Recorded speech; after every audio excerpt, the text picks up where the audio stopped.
Bom, hoje eu tenho o prazer de receber 3 pessoas aqui para fazer entrevista, e o tópico de hoje vai ser mudança de carreira, né? Saindo de uma carreira completamente acadêmica para o mundo corporativo, né? E a ideia aqui é trazer 3 pessoas que passaram pela mesma situação. Essas 3 pessoas têm algo em comum, várias coisas em comum, né? A formação acadêmica, né? Os 3 são formados em física, têm graduação, mestrado, doutorado em física. Os 3 têm formação e conhecimento em uma área específica da física, que é a área de teoria quântica de campos. E os 3 saíram de uma coisa que a área de teoria de campos, teoria quântica de campos, é uma área que é conhecida, né, pela abstração. E eles saíram de uma área, né, que seria sem aplicação no mercado para uma área puramente de mercado. Então, hoje eu tenho o prazer de ter aqui o André Manzoni Lima, que é analista de projetos. Ele tem graduação em física pela UFABC, mestrado em física também pela UFABC, doutorado pela Universidade Federal da Paraíba em física. O Pedro Rangel Braga, que hoje trabalha como engenheiro de machine learning, graduação em física pela Universidade Federal Fluminense, mestrado e doutorado em física pela Universidade do Estado do Rio de Janeiro. Temos aqui também o Arthur Constantino Escárdua, engenheiro de machine learning, graduação em física pela Universidade Federal do Espírito Santo, mestrado e doutorado em física pelo Centro Brasileiro de Pesquisas Físicas. Bom, a minha primeira pergunta para eles é a seguinte: eu gostaria que vocês comentassem, né, um pouco sobre esses 10 anos de academia, porque são, no mínimo, 4 de graduação, 2 de mestrado, 4 de doutorado, no final são 10 anos que vocês trilharam, né? Então, vou pedir que cada um comente um pouco sobre seus próprios 10 anos, né, de academia e falar um pouco sobre o que estudou, qual era a motivação inicial por você ter buscado, né, no caso dos 3, né, a física, e falar um pouco sobre a trajetória como um todo. A palavra é de quem quiser ir primeiro. Se vocês quiserem, até delego alguém, mas é a cargo de vocês. Tudo bem, então vocês conseguem estar direitinho? Sim. Ok, então, obrigado aí por nos receber, né? Bem, eu posso falar um pouco da minha carreira. Eu comecei com a física por conta da cosmologia, especificamente por gatos negros lá atrás, né? Lá na época do ensino médio.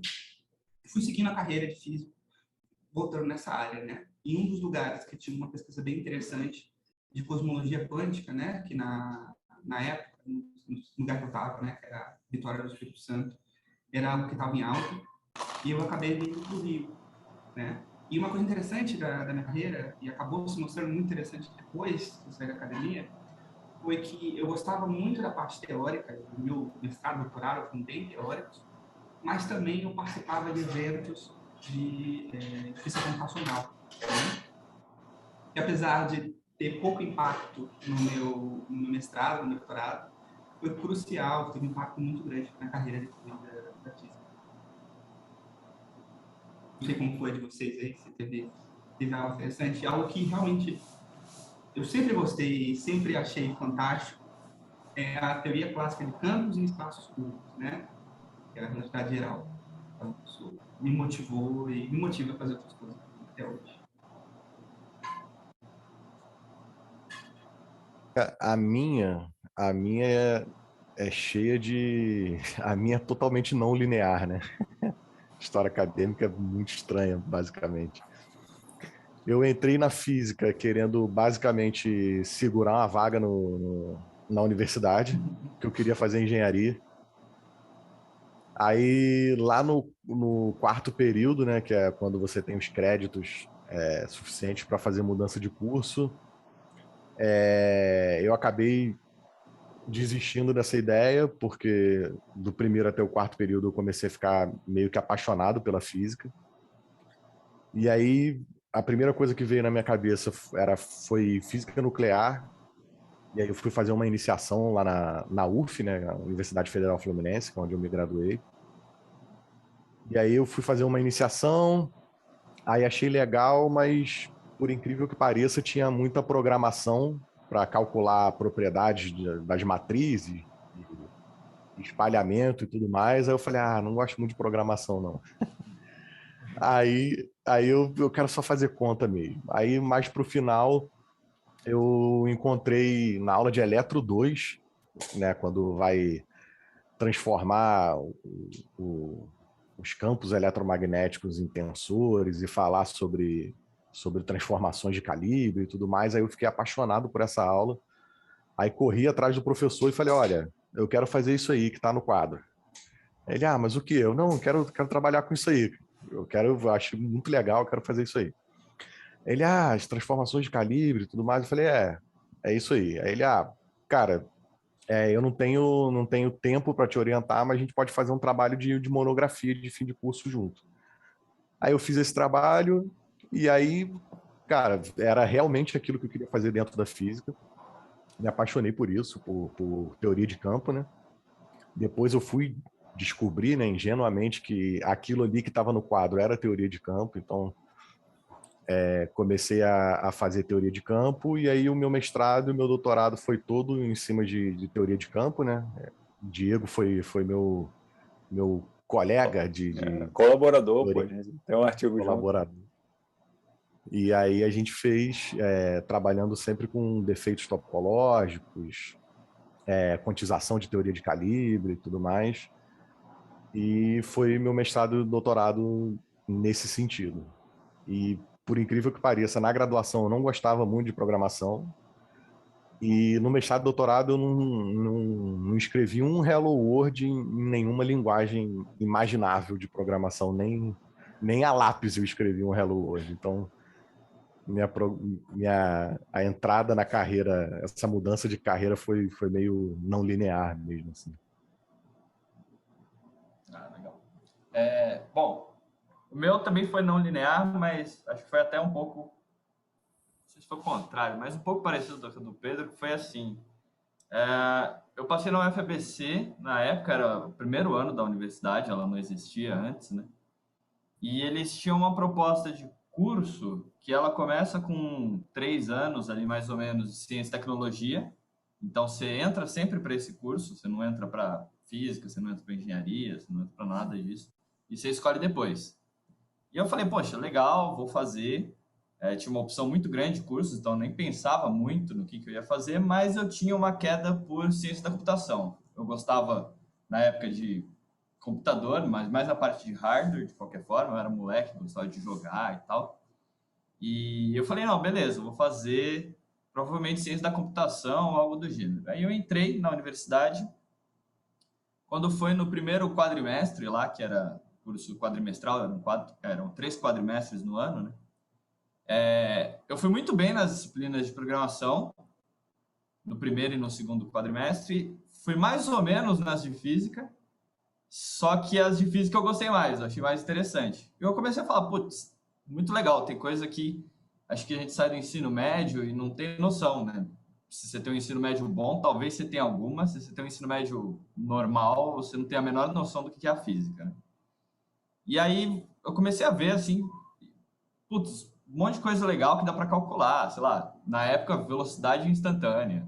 Então, tipo assim, era coisas que eu não imaginava. Então, fiquei muito animado com a física e meio que nesse primeiro, segundo do quadrimestre lá, eu já decidi que eu queria fazer física. Aí, na época, eu era metalúrgico, inclusive, e aí eu abandonei o emprego, falei, vou fazer iniciação científica, monitoria, vou ficar o dia inteiro na universidade. E aí eu fiz a graduação, eu fiz um trabalho de iniciação científica que tinha a ver um pouco com astrofísica, era uma coisa de matéria escura, tipo modelagem de matéria escura e tal, mas não era numérico. Então aí eu tinha já saído bastante da parte de programação, nunca tinha mexido com nada numérico. No fim da graduação, eu conheci meu orientador de mestrado, ele me deu uma aula de Mecânica Analítica 2, que era a mesma coisa, começa a introduzir Lagrangiana, Hamiltoniana, transformação de calibre, teorema de Noether. Eu falei, nossa, que da hora, né? E aí eu falei com ele, na época, falei, putz, quero estudar teoria de campo. e ele era da área, então falou, pô, bora, vamos fazer um projetinho de mestrado, a gente estuda teoria quântica de campo. No mestrado eu gostei muito, assim, foi bem legal, acho que a gente tem uma visão diferente da física quando entra na pós-graduação, mais aprofundada, mais analítica, menos coisa nova e mais ferramentas de uso extensivo de cálculo, etc.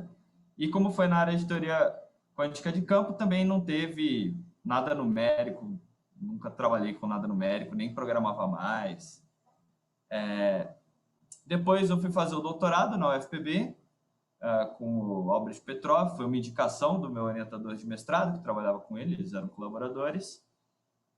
Comecei a fazer, já senti um baque um pouco diferente, era uma questão mais de sentar e pesquisar, eu senti que tinha um pouco menos de, vamos dizer assim, diversão, assim, de o pessoal se juntar e estudar junto, tal, era um pouco mais individual. E eu comecei a ficar meio bolado com isso. Falei, putz, sei, será que é isso que eu quero? Será que é colaborar com dois, um negócio super específico? Será que eu não quero uma coisa mais geral? Enfim, tinha isso na cabeça. E aí depois eu comecei a pensar que eu gostaria de trabalhar com economia. Na época era um período turbulento aí do Brasil. Bom, agora né? Foi aí que começou o período turbulento do Brasil. Então eu me interessava bastante por economia, lia alguns artigos do IPEA, por exemplo, sobre a situação econômica do Brasil. Falei, puta, da hora, eu acho que eu quero ir nesse caminho agora. Tipo, eu gosto da física, mas estou interessado em outra coisa. E aí, no meio ali do doutorado, é que eu comecei a pensar. Aí eu voltei a programar, comecei a pegar Python, programar eu mesmo e tal. Eu falei, eu quero sair e fazer outra coisa, voltar para o mercado. Então, já foi uma coisa que nasceu ali no meio do doutorado, mais ou menos. E aí o resto eu deixo para a próxima fase, quando a gente for falar da transição.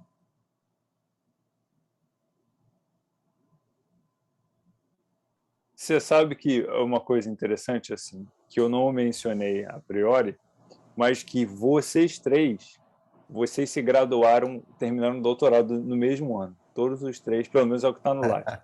Vocês terminaram em 2018. E é engraçado porque eu acho que eu posso estar soando um pouco generalista, mas dentro da minha experiência, ninguém escolhe física, né, e resolve e seguir a carreira toda se não tem paixão envolvida. Em algum momento você acaba, né, tendo um crush, né, pela física, fala que lindo, né? Ou então você tem esse start. E aí isso linka com a minha próxima pergunta, né? Que a minha próxima pergunta é a seguinte, né? É assim, vocês terminaram o doutorado, os três em 2018. Então, assim, em que o momento eu entendi que, né, vocês fizeram a transição do doutorado para uma coisa corporativa, né? Depois que vocês terminaram o doutorado. Ainda que no caso do André você tenha procurado essa motivação antes.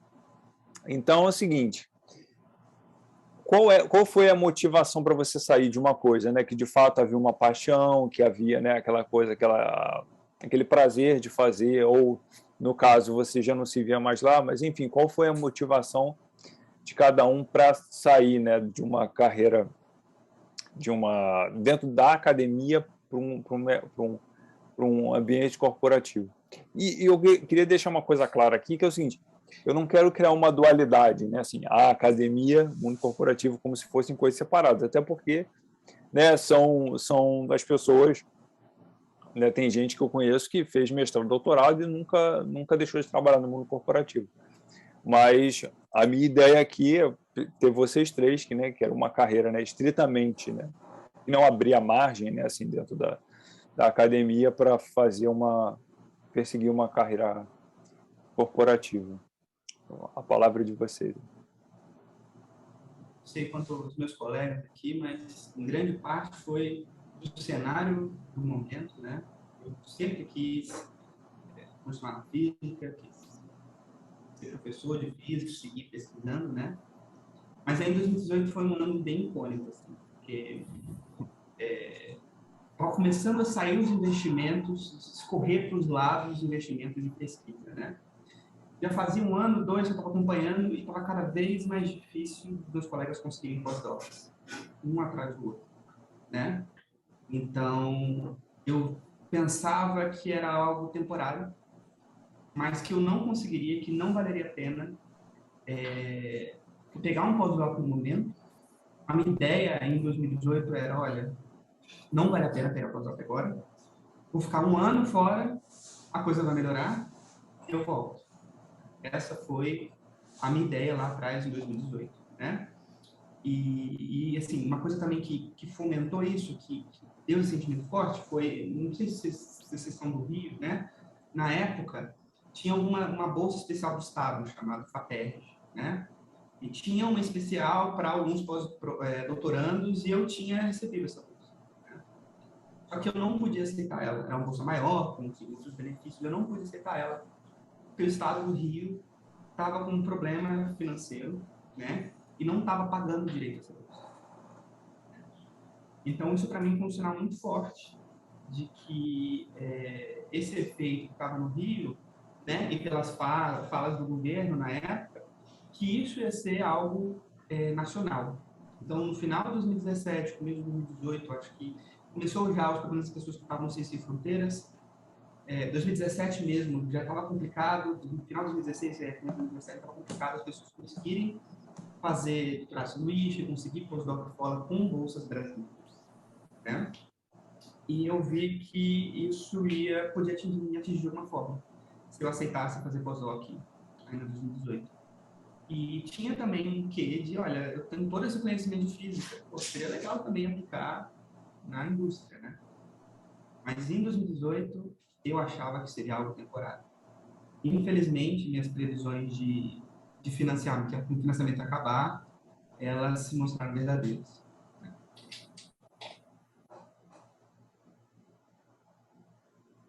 Cara, a minha... Pode falar, pode falar. Não, justamente isso. Não sei se com vocês foi assim. Como é que foi com você? Foi.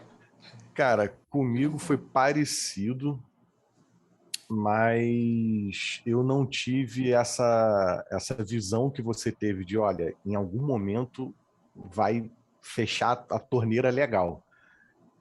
Porque comigo foi, eu já tinha, enfim, já tinha tido amostras disso, mas eu ficava numa ideia interna de que, cara, pô, tá piorando? Tá piorando, mas é assim mesmo, é Brasil, é estado do Rio de Janeiro, a bolsa da FAPERJ já tinha atrasado várias vezes, e eu fiquei nessa coisa do tipo, a realidade é essa, em algum momento, dificilmente, a gente vai ter, sei lá, alguma coisa perto de zero pós-docs, assim, né? E no final de 2018 a gente acabou tendo, né? Foi uma péssima previsão minha. Mas a minha motivação foi basicamente essa mesmo, de eu terminei o pós-doc, consegui ser aceito para um pós-doc lá fora, e aí eu pedi o sanduíche aqui dentro e não consegui. Aí depois eu me inscrevi para alguns outros processos seletivos, e uma coisa me desanimou muito também, além da situação do pouco dinheiro, né? Que foi assim, nesse pós-doc sanduíche que eu me inscrevi, não era nem um pós-doc sanduíche, estou falando besteira. Era o pós-doc no exterior mesmo, ele todo no exterior. E aí a pessoa que tinha ganho no estado do Rio de Janeiro já tinha, acho que, uns 3 pós-doc feitos. Aí eu me inscrevi em mais uns processos seletivos e os primeiros lugares sempre já tinham 1 ou 2 pós-doc feitos. Aí eu comecei a olhar para mim e falei, cara, é muito difícil de conseguir. Aí começou a vir toda essa realidade, né? Do tipo, cara, eu tô vendo as pessoas que eu conheci pulando de um pós-doc em outro, pulando de um pós-doc em outro. Porque, infelizmente, pelo nosso sistema aqui, você tem que esperar ou alguém matar ou alguém morrer para sair, para abrir um concurso para uma universidade, né? Porque é só assim que os caras saem de lá.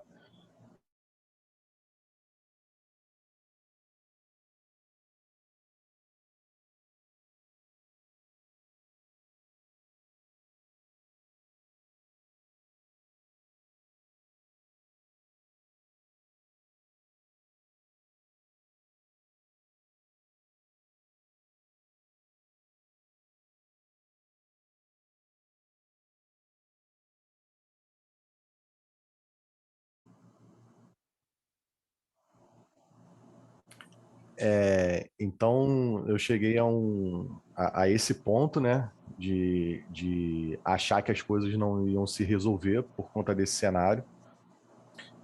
E aí eu decidi, depois de um tempo desempregado, falei, cara, não posso ficar desempregado mais, eu preciso fazer alguma coisa, porque a situação não tá legal. E decidi, olha, eu tenho um conjunto de habilidades que eu aprendi nesses 10 anos que tem que ser útil para alguma coisa. Não é possível que isso seja útil só para dizer se tem um defeito topológico ali ou não. Tem que servir para alguma coisa. E aí eu comecei a procurar no Google mesmo. Tipo, não machine learning diretamente, mas procurar por carreiras que precisassem das competências que eu tinha, que era conhecimento de matemática, e aí nesse conhecimento de matemática vinha álgebra linear, cálculo, noção de estatística e tudo mais, e aí apareceram várias carreiras e machine learning foi uma das cientista de dados, né? Foi uma das carreiras que apareceu. E aí eu entrei para ver o que era, e falei assim, pô, isso parece ser muito legal, cara. Isso parece ser muito maneiro. E aí eu comecei a ver, mais ou menos, pesquisa no Google, ainda estava no Google, né? O que era, o que exigia, como é que funcionava. Aí comecei a ver muita coisa que eu não sabia nada do que era. Aí eu parti para outra pesquisa no Google, que era o que eu preciso ter para ser um cientista de dados. Aí uma parte eu já sabia, né, que era matemática, essas coisas, e a outra parte de programação eu comecei a olhar uma lista e falei assim, não sei absolutamente nada do que tem nessa lista. Então preciso fazer pelo menos um background.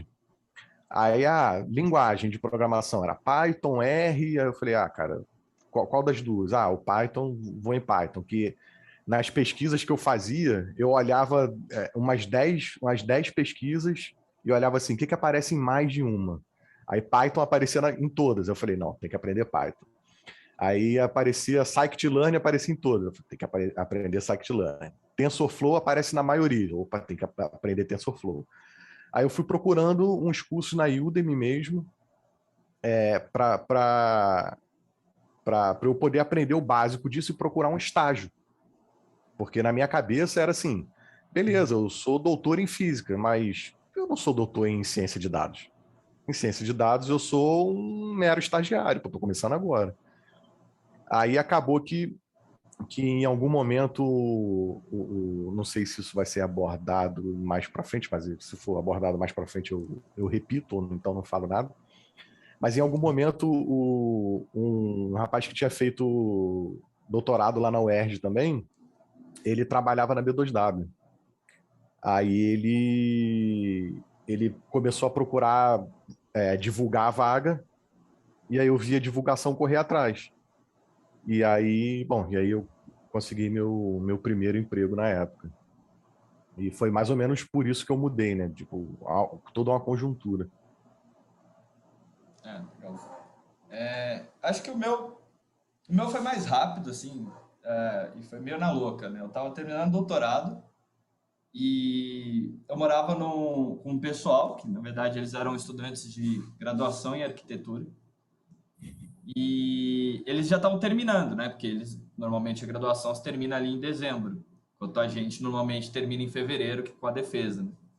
E aí eu falei, putz, os caras vão sair, vão devolver o apartamento, tá no nome deles, eu tinha entrado depois, e eu vou ter que alugar um lugar, né?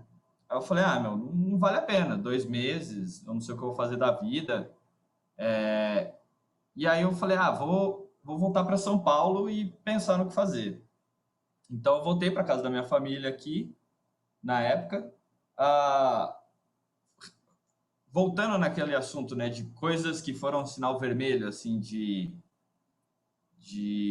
que a área acadêmica não estava muito bem na época, alguns meses antes, no começo de 2017, eu tinha prestado um concurso na UFPE para professor substituto. Aí era uma vaga para professor substituto, então não é nem permanente, além de tudo, o salário não é alto e tal, não é precisa fazer carreira de professor substituto. Mas ainda assim, tinham 40 candidatos e uma metade deles tinha doutorado. E aí eu falei, já o doutorado completo, e eu estava no fim do doutorado. Eu falei, meu, não faz nem sentido, como é que tá isso daqui? Porque se para um concurso de professor substituto você tem esse nível, para um de um professor adjunto, qual que é o nível de concorrência que vai ter, né? Eu falei, putz, cara, eu não sei se eu quero ter que passar por isso e ter que correr atrás de um pós-doc que também ninguém estava conseguindo para segurar as pontas para prestar concurso, que é sempre em outro estado, e aí você tem que comprar passagem, passar uma semana. Falei, cara, não dá. E aí eu falei, volto para São Paulo. Eu voltei para me reorganizar aqui.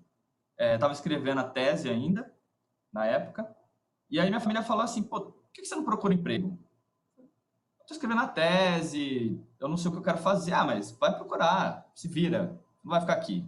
Né? Tipo, você já foi embora, não precisa voltar, né? Aí eu falei, ah, beleza, vou dar uma olhada. E aí eu entrei no LinkedIn, eu tinha um LinkedIn, assim, daqueles invites que a gente recebia há 10 anos atrás. Junte-se ao LinkedIn, né? E aí eu tinha esse LinkedIn e falei, ah, vou atualizar e ver o que existe aí dentro. E eu comecei a ver que tinha muita oportunidade, falava assim, ah, graduação em física. E era só isso. Ah, algum conhecimento de programação. Eu falei, poxa, é isso que precisa só para você ser analista de alguma coisa, né? Normalmente essas vagas são sempre analista de algo, né? Analista de dados, cientista de dados, analista de pricing, analista de sei lá mais o quê. Então, eu comecei a mandar uns currículos e aí, umas 2 semanas depois, fiz uma entrevista numa empresa, era para ser analista de pricing júnior, que eu nem sabia o que era. E o salário não era grande coisa e tal, mas tinha um bônus. Eu falei, ah, bom, desempregado eu não fico, né? Vou ter, tipo, dinheiro para sair, comer, morar sozinho. Eu falei, ah, beleza, vou atrás. E aí eles me contrataram, né? Teve até uma piada que rolou na época dentro da empresa, assim, porque era uma empresa de recuperação de créditos e era para ser analista de pricing lá. Aí o pessoal, mas você conhece recuperação de créditos? Não. Ah, mas você já programou em SQL? Não, não programei. Em R? Também não. Não, mas você, sei lá, conhece bastante estatística? Não. Beleza, pode vir. Tipo, eu não sabia nada do que a empresa precisava, mas eles falaram, não, beleza, pode vir. E assim, fui aprendendo ali on the flight, assim, tipo, bora fazer. Em geral, eu acho que talvez a parte de machine learning é um pouco mais rebuscada, mas outras partes analíticas que é necessário em empresas e tal, é muito simples, assim, para quem fez física, mestrado, doutorado, você fala, ah, isso daqui, cara, qualquer pessoa, assim, minimamente, consegue fazer. É lógico que não é verdade, né? Você fez 10 anos de física para ter o mínimo de noção das coisas, mas para quem já fez, trilhou esse caminho, assim, é muito simples. Então, eu comecei a trabalhar nisso. Aí, comecei a gostar.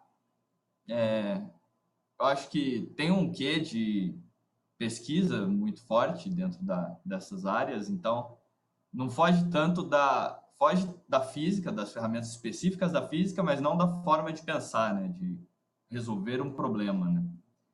E aí foi isso. Então, foi meio que indo com a maré para... Tipo, era uma maré fácil que eu ia ter comida. Então, eu fui nela. Você sabe... Eu passei... Pode falar, Pedro. Não, eu passei... A minha entrevista para o meu primeiro emprego foi mais ou menos parecida com essa, né? O André mandou a mensagem divulgando, né, e tudo mais. Aí eu fui atrás... Não você. Aí eu fui atrás da vaga e cheguei para fazer a entrevista. Ele, o que você sabe? Aí eu falei, cara, eu sei o básico do básico de Python e o básico de TensorFlow. Aí ele, aqui a gente tá trabalhando, no momento a gente não trabalha com Python não. Eu falei, rapaz, trabalha com o quê? Ele, com Scala. Nunca tinha ouvido falar. Aí eu falei, porra, já não deu para mim. ah, e vocês estão fazendo alguma coisa tipo TensorFlow e tal? Ele, a gente tá usando o Spark. Eu falei, que é isso, cara? Na minha cabeça, né? Não falei para ele. Eu falei, que é isso? Eu nunca ouvi falar disso. Aí eu cheguei em casa e fui procurar o que era Spark Scala, mas eu passei como júnior também, mais ou menos nisso. Você sabe isso? Eu falei, não. Você sabe Spark? Eu falei, pô, não sei. Aí o que eu acho que é o que a gente conseguiu, né? Que é aquela coisa do tipo, cara, ele me perguntou assim, né? Como é que você aprendeu Python? O que você falou? Eu falei, cara, em algum momento eu lembrava que C era uma linguagem de programação e era a mais famosa que eu lembrava até então. Aí eu entrei na universidade, acho que foi na USP, no curso de matemática da USP, peguei a bibliografia do curso de programação e tinha lá um livro sobre C. Eu baixei o livro, quer dizer, não sei se podia falar que se baixar o livro, eu comprei o livro, paguei ele, aí e comecei a estudar C ali e tentar fazer algumas coisas. Aí eu acho que basicamente é uma coisa que une a gente, né? Por conta da vida acadêmica, que é aquilo, cara, você não sabe, é como se fosse uma pesquisa, né? Você entra num lugar, você vê o que precisa, e aí você acaba pegando um livro, você acaba lendo nessa área, né? Mas, lendo um artigo, lendo um livro, e aí acaba que você começa a aprender as coisas, né? Mas eu tive uma entrevista muito parecida com a sua, né? Foi assim, você sabe? Eu falei, pode vir. Isso, isso é um ponto interessante, assim, porque quando eu saí do doutorado, eu estava acostumado com entrevista para pós-doc, coisa parecida, né? Eu lembro de uma das entrevistas que eu tive, acho que foi para iniciação científica ou algo parecido, que o professor perguntou, você sabe não sei o que? Sei. Você sabe resultado geral? Sei. Beleza, abre as equações de Einstein aí. Opa, beleza, vamos abrir aqui. 3 horas só para poder abrir as equações de Einstein. Então, a minha expectativa de quando eu fazia entrevista, para dizer, você sabe isso? Era eu sei escrever o compilador disso aí, tranquilo. E eu não sabia, né? Então, a minha sensação nessas algumas entrevistas que eu fiz no doutorado foram muito assim, olha, você sabe isso? Não sei, não sei. Depois que eu passei, eu vi que a gente dizer que não sabe é muito forte. Né? Você sabe, por exemplo, Python, né? Na época, eu disse, poxa, eu não sei Python, não sei como Python funciona por trás, não sei como compilador, não conheço todas as funções do Python, né? Como é que eu posso dizer que eu sei Python, né? Só que para o mercado, eu sabia o suficiente, né? Eu sabia o suficiente. E isso, para mim, ali, foi o mais duro, né? Eu tive... E aí, enfim, eu não tive essa sorte, né? De poder dizer que eu não sei. Eu fui eliminado em várias entrevistas, né? Porque eu não sabia uma coisa ou outra, né? Mas, compensação, eu tive uma sorte que foi... Quando eu tenho doutorado, enfim, estava muito cansado, estava muito puxado, né? Eu falei, cara, eu quero ficar 6 meses sem fazer nada. Mas estava aplicando para pós-doc e para vagas, né? Rejeitado várias, né? Teve uma que foi engraçada, que eu fui aprovado, mas o salário era menor do que a bolsa de doutorado. Meu Deus do céu. Como alguém conseguiu fazer isso? Não, eu quase aceitei. Por que eu não aceitei? Porque eu falei, não, eu já estou aceitando, pô. Você termina o doutorado, você termina com dívida. Não é possível. Quem termina com dívida, não sabe, né? E aí, a pessoa me dá a resposta na sexta-feira, quinta, sexta-feira, e atrasou por algum motivo. Depois eu fui entender que parecia que era charme, né? Atrasar a resposta aqui, que ele pensa mais e vai com mais segurança. Só que deu um fim de semana, eu procurei no Google falar uma pessoa que tem doutorado, está fazendo, qual o menor salário que ganha? Aí era maior que o salário de doutorado. Eu falei, beleza, então eu vou aceitar esse aqui. Vão aparecer outras oportunidades para mim, né? Vão aparecer meses depois as oportunidades, né? Mas essa aí eu não fui. E o salário foi bem melhor, assim, do que eles ofertaram, né? E foi um pouco de sorte, um pouco de pesquisa também, que é um conhecido de um conhecido meu me recomendou para uma empresa que estava abrindo um departamento de ciência de dados. Né? Abriu o departamento de ciência de dados, imagina, um gerente lá de ciência de dados, vai criar um departamento de ciência. O que precisa de gente de ciência de dados? Precisa de gente com doutorado. Então, o cara escuta e fala, pô, tem um conhecido que acabou o doutorado, você não quer fazer a entrevista dele, não? Né? Aí fizeram a entrevista comigo e tudo bem, certo. Muito bom. Eu acho que uma coisa que também o doutorado acaba fazendo é isso, né? O pessoal, por mais que se não use, eles acabam gostando. E, tipo, puta, o cara tem doutorado, ele vai se virar. Bota ele lá que ele vai fazer.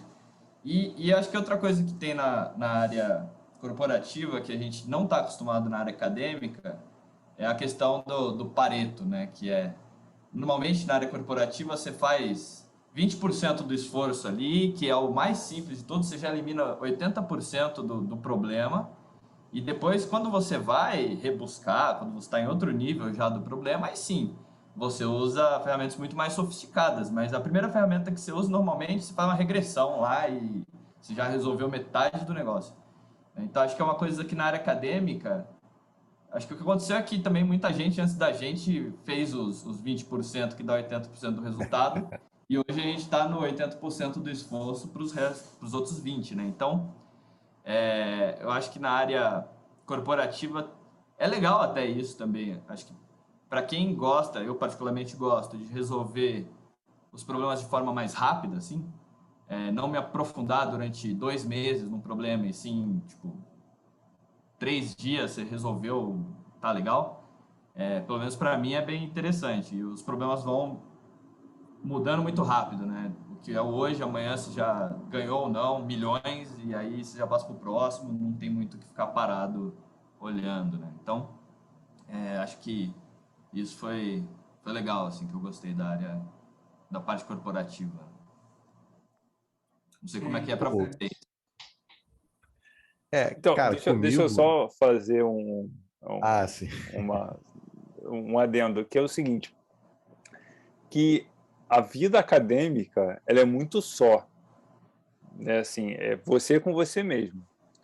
Então, assim, e é uma coisa que eu converso bastante com o Pedro, que é a vida acadêmica, né? A gente conversando sobre a nossa trajetória, né? Eu e o Pedro, a gente fez doutorado no mesmo lugar, né? Eu era aluno de doutorado, o Pedro chegou como aluno de mestrado, enfim, então a gente colaborou bastante. E a vida acadêmica, então, assim, é uma sensação que, por exemplo, tudo que vocês escreveram assim, é o que o aluno de doutorado faz. Então, assim, não tem ninguém para te ajudar. Né? Assim, então, assim, você tem que buscar a solução por conta própria. Né? Se você não... eu quero isso. Não tem ninguém para te dizer onde é que você tem que ir lá e achar as referências por você mesmo, né? Fazer as coisas por você mesmo.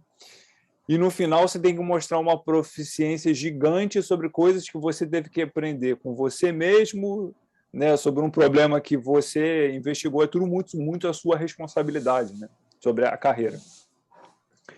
Assim, no final das contas, né, você tem um lado negativo, que é o que o Arthur, né, comentou, que chega um esgotamento, né, assim, é enorme, né, cara, assim. E, por outro lado, você também cria uma visão do que eu acho que não é muito o que acontece, né, no mundo corporativo, que é a visão do como é que você aprendeu? No fundo, você aprendeu a aprender, né, assim, durante a carreira acadêmica. Assim, você se acostumou com o fato de que ninguém vai te dar, ou não existe suporte, né, assim, E na física, eu não posso responder por outras áreas, mas na física, principalmente na física teórica, isso é muito evidente. Né? Existe uma pressão muito grande sobre o próprio indivíduo e que ele é responsável pela carreira dele, ele é responsável pelo sucesso ou fracasso, ou qualquer coisa do gênero. Né? Não existe nada em volta, né? Essa sensação, né? Vem essa sensação de que não existe nada em volta e que tudo é por sua conta. Né? Então, eu acho que quando, né, alguém... E uma história que é engraçada é o seguinte: o André contou essa história ele chegou lá para a entrevista de emprego e falou que não sabia, e ainda contrataram ele.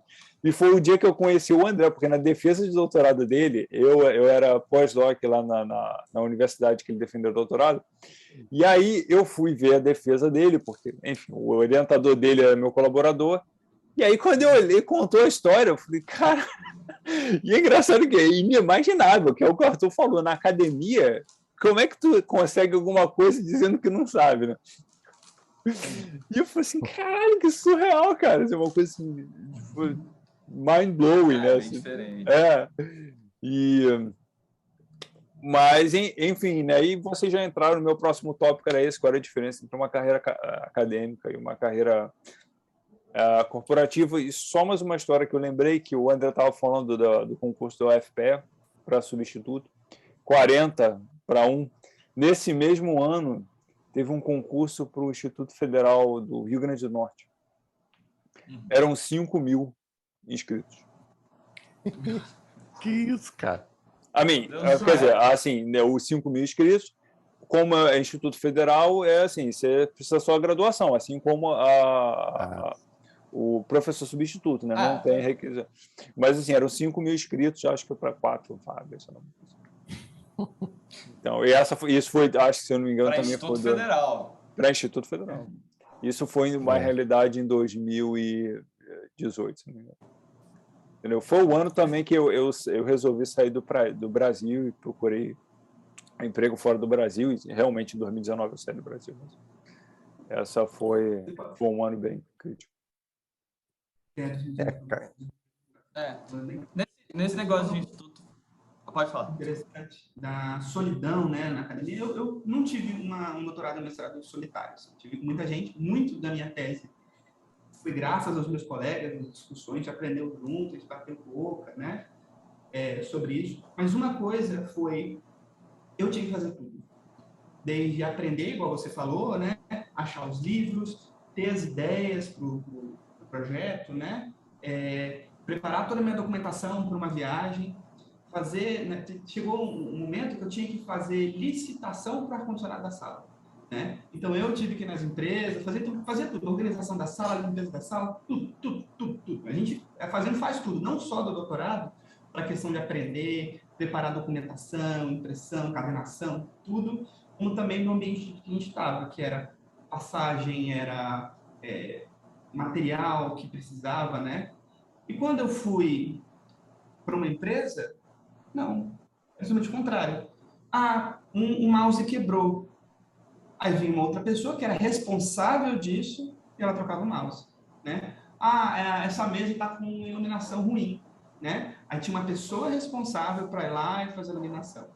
Tinha uma pessoa responsável para poder fazer com que as reuniões fossem rápidas e eficientes, né? Tinha uma pessoa responsável por minha documentação para viagem.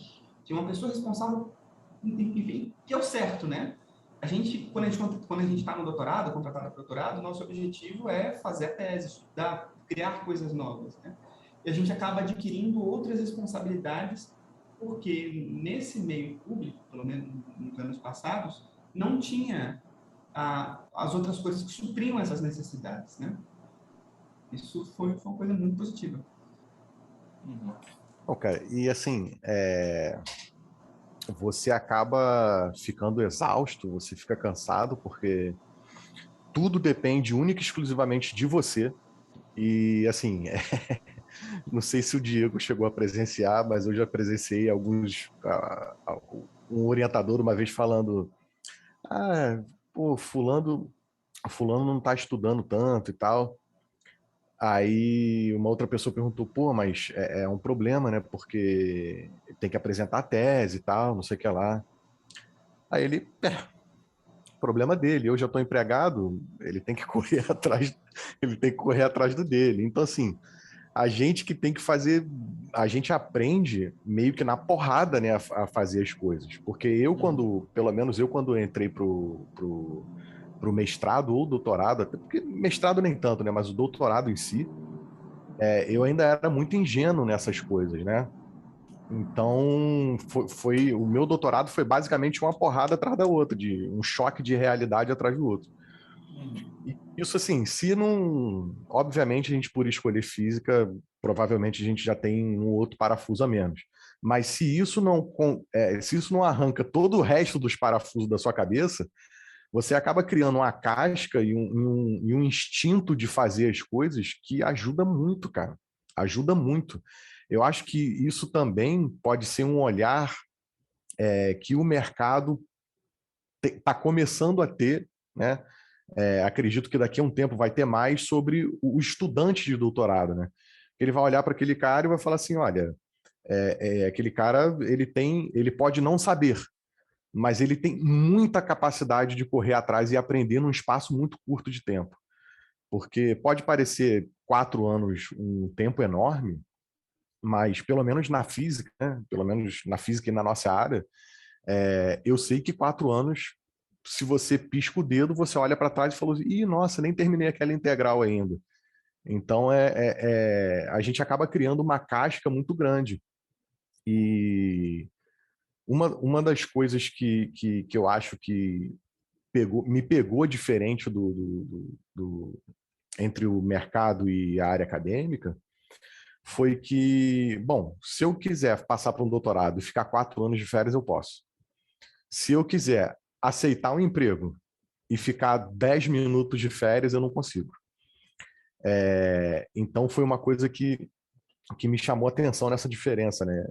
Eu tenho uma história que é assim, se você não souber lidar com isso, o mercado acaba te engolindo. Se você não souber lidar com a coisa do tipo, olha, nós temos um prazo para resolver, e você tem que resolver, né? Você não pode ficar uma semana fazendo uma conta. Não adianta. Ah, mas eu no doutorado você tinha, né? Ah, mas eu não consegui resolver essa integral. Aí você buscava outras pessoas, outras formas de resolver. No seu emprego, você não vai ter isso. Tem uma parte humana, que principalmente na área de tecnologia é muito legal, mas tem a parte também de que, cara, infelizmente, se você não resolver, vai ser difícil, entendeu? E um exemplo que eu tenho é de um conhecido nosso, né, meu e do Diego. O irmão dele trabalhava numa empresa que faz, né, ainda, detecção de poços de petróleo. E aí eu conversando com ele sobre tentar mudar e tal, naquele início, né, que eu estava tentando mudar, aí ele falou, cara, algumas pessoas ainda têm uma visão da área acadêmica errada, mas ao mesmo tempo, o pessoal que está saindo da área acadêmica também tem uma visão errada do mercado.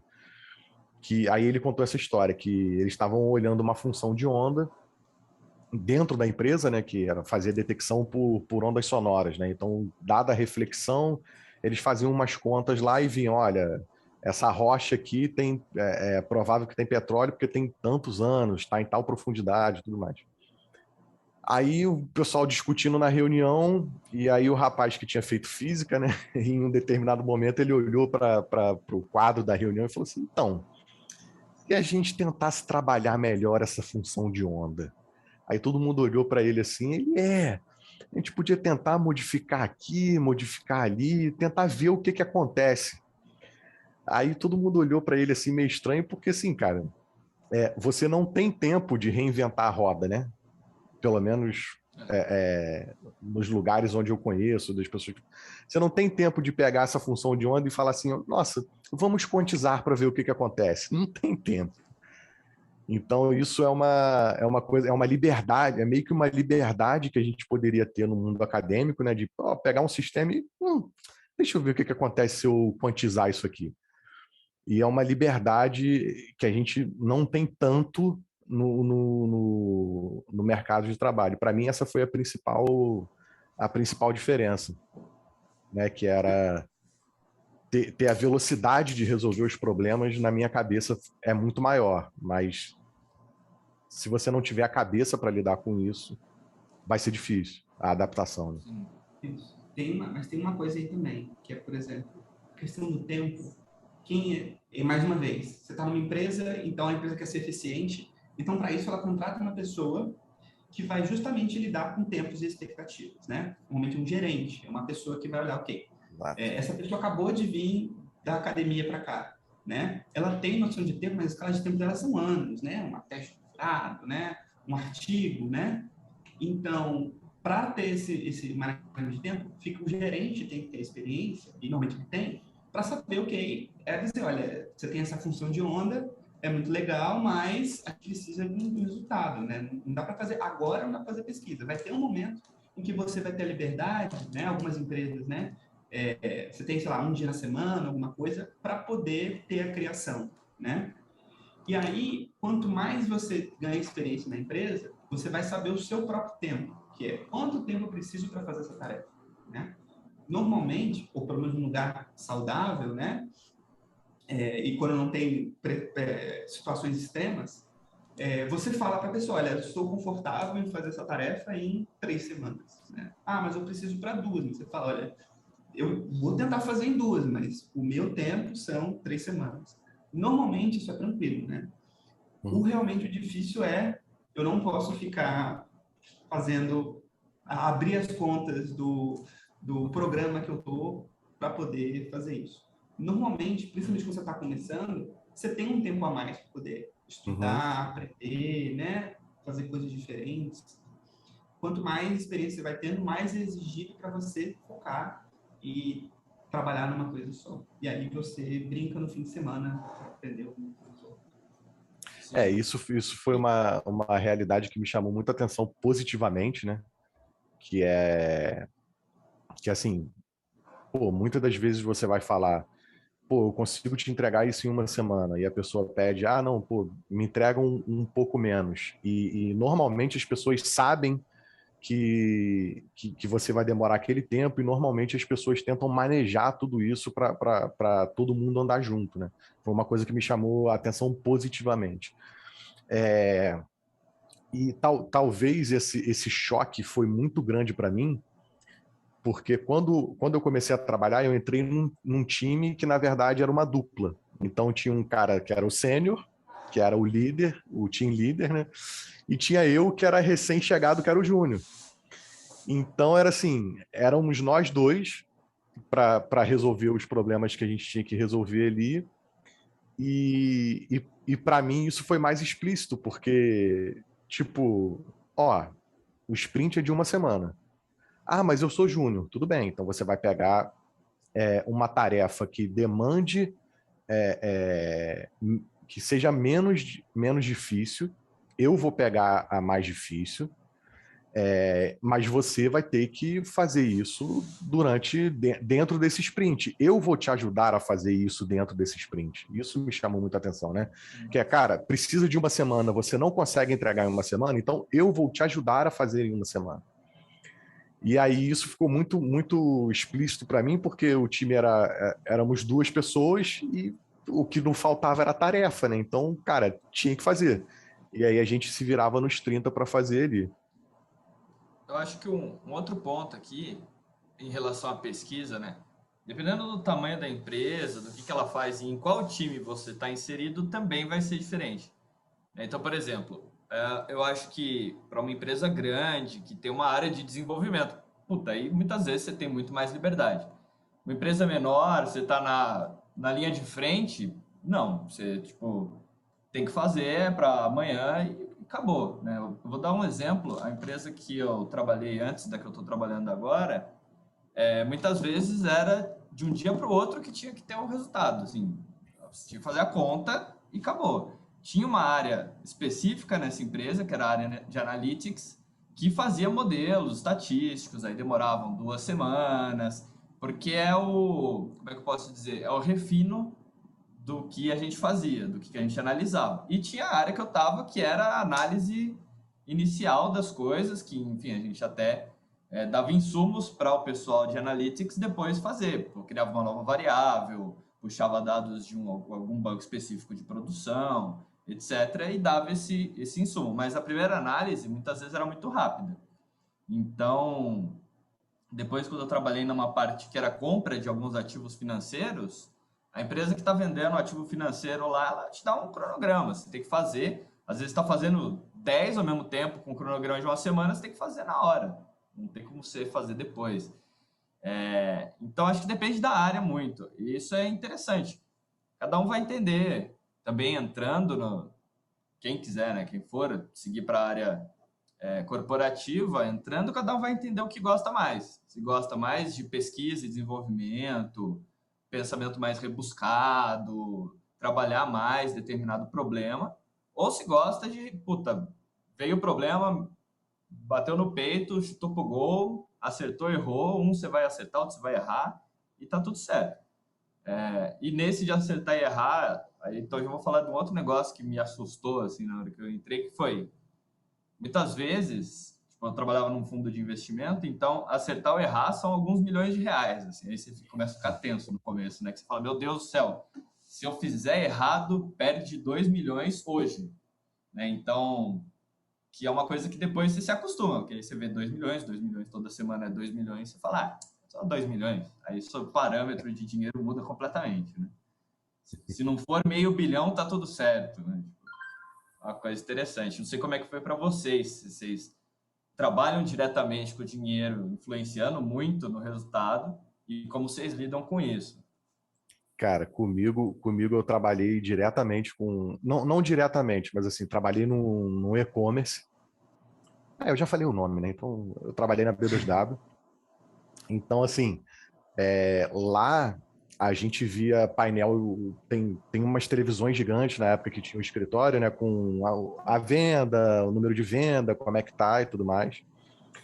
E aí é de assustar, assim. Eu que não trabalhava diretamente, mas eu conversava com a galera. Eu falei, cara, se o pessoal que toma conta da API de frete derrubar a API, já era, cara. Já era. Isso, assim, eu já presenciei alguns incidentes de venda, e é assim, você olha para a televisão e a venda tá assim. Aí do nada ela faz assim, ó. Aí você começa, meu Deus, o que que aconteceu? Sabe? Para mim que estava olhando era desesperador. Sabe? Mas é assim, É muito comum. um link, E, né? Cai o link. não, em relação a prazo também, cara, às vezes até dentro da sua própria atividade, né? Então, por exemplo, você é um engenheiro de machine learning, você é um analista, um cientista de dados, dentro da sua própria ação no dia a dia, você vai ter tarefa que demanda mais tempo, tarefa que demanda menos tempo. Eu já, por exemplo, já me perguntaram quanto tempo eu demorava para entregar um pipeline, e eu falei, 1h30. Aí o meu gerente falou, cara, eu preciso disso em 40 minutos. E aí já fiz rápido ali, tentei fazer. Mas em quanto tempo você consegue me dar um modelo de machine learning? Você fala, cara, se você precisar de uma semana, você não vai ter. Entendeu? É simples assim, tipo, você não vai conseguir fazer um modelo do zero até, pô, inferência e tudo mais, por um período extremamente curto de tempo. Então, assim, é bom que todo mundo esteja conectado e todo mundo esteja sabendo como é que está sendo feito as coisas, para que você tenha esse match, né, com a exigência, o que as pessoas estão entregando, o que pode acontecer. E pela minha pouquíssima experiência na área, eu já percebi que isso tem bastante, né? Pelo menos com as pessoas que eu trabalhei até hoje. É interessante falar que a gente falou de vários mundos ideais, onde tem pessoas que manejam o tempo, que escutam o tempo que você precisa, que sabem que você é mais novo, entrou na empresa e sabe que é ok errar os prazos, né? Mas grandes partes em grandes empresas, às vezes acontecem erros da própria empresa. Por exemplo, alguém exigir constantemente coisa para ontem e exigir uma qualidade muito alta, e isso não é factível. Isso não é um problema seu, é um problema da empresa, né? Em certas situações, a melhor a fazer é trocar de empresa, né? Sim. Nessas situações. Isso é muito importante, né? É reconhecer que, ok, eu não estou satisfeito aqui e vou trocar, né? Existem empresas onde você vai trabalhar 14 horas por dia, né? Já aconteceu, já teve uma empresa que eu trabalhei 14 horas por dia, né? É muito frenético de sábado a sábado. E tem empresas que, ok, são as 8 horas, você vai trabalhar as 8 horas, você não pode trabalhar mais, né? E depende da pessoa. Tem pessoa que realmente gosta de trabalhar e se sente realizada em trabalhar 14 horas por dia, tem gente que 10. Então, é muito de você, quando você entrar, reconhecer ali. Você nunca vai ser contratado por acaso, né? Mesmo o Pedro e o André ter falado, olha, eu falei que não sabia nada, eles me aprovavam, eles sabiam os skills que precisavam, tanto é que vocês não se sucederam, né? Vocês continuam no ramo, né? Então, a empresa contrata você, então não é um favor, você está lá trabalhando e produzindo para a empresa, né? Então, não se deixe submeter por coisas que vocês não se sintam agradáveis. Sim, Existe claro. muita empresa que vai saber os seus tempos, tem empresa que vai dar tempo para fazer pesquisa, tem empresa que vai saber fazer as 8 horas certinho. Que, inclusive, para mim, esse foi um dos maiores impactos, vocês falando de maiores impactos, né?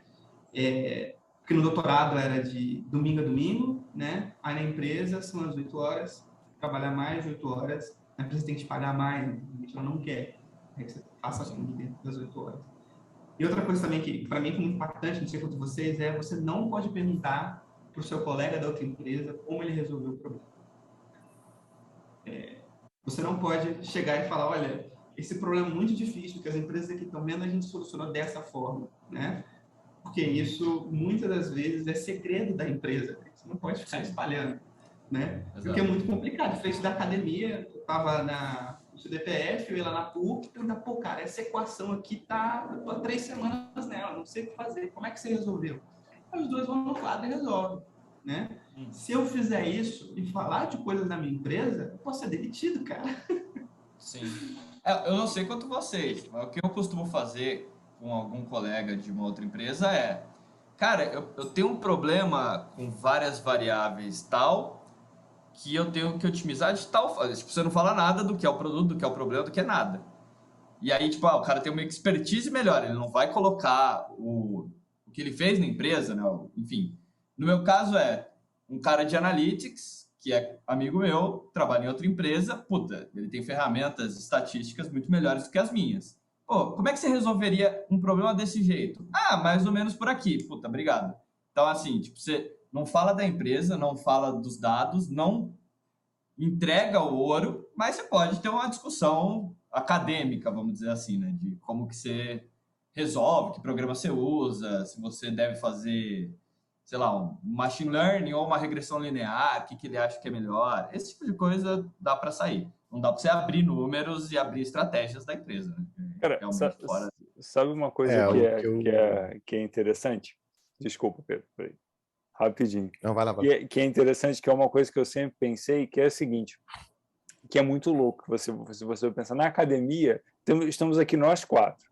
Aí imagina que eu tenho a solução de um modelo. Eu vou lá e apresento um seminário para vocês. Né? Eu estou dando aqui, né, o seminário de graça, né, assim, de graça. Sim. E aí imagina que o modelo que eu apresente no futuro venha a se desenvolver como conhecimento para uma nova tecnologia. Cara, foi de graça.